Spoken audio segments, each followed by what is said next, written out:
Gaetz. I thank the gentlelady not only for yielding, but for her extensive work on these issues, not only during our hearings, but during the many depositions we've taken to develop evidence and to bring it forward for the majority, the minority, and all of the country.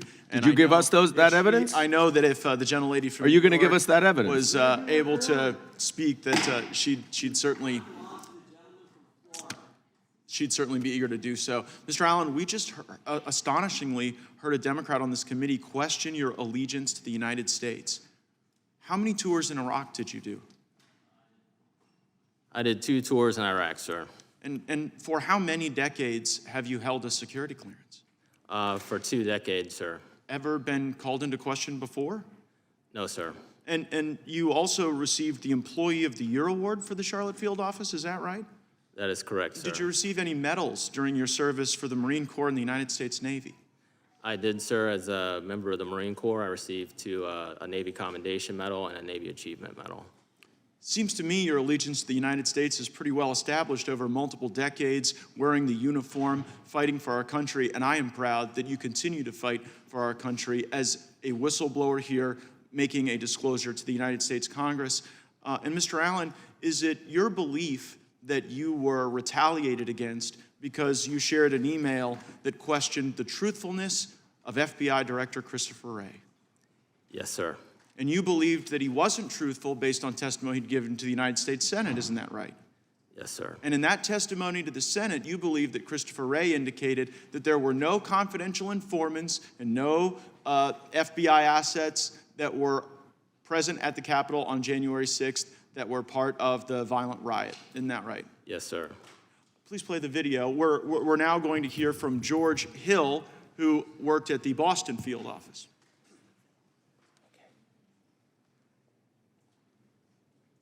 The SSA in Boston said they were going to a political rally, which is First Amendment protected activity. No, we're not uploading. We're not starting cases on these people.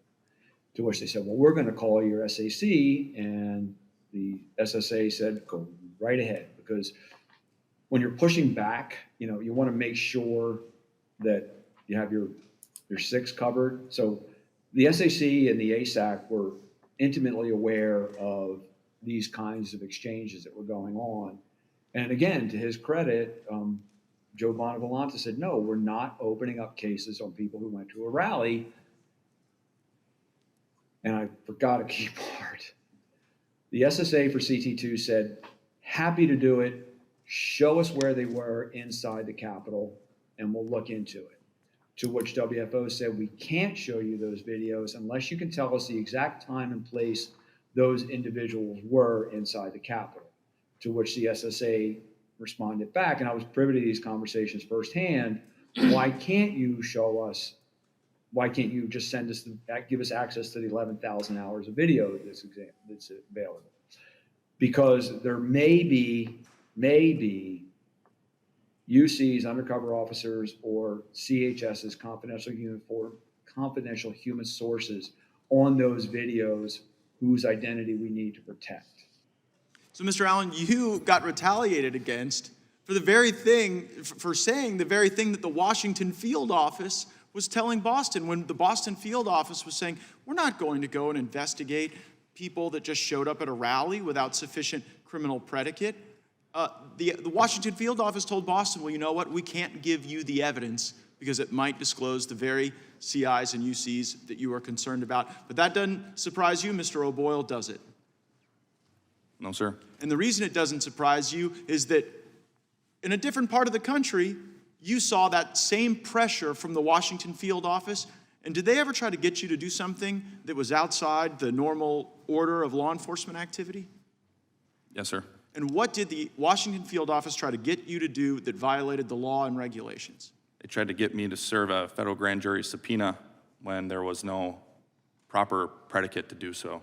And the reason there was no predicate was because it was based on an anonymous tip, right? That's correct.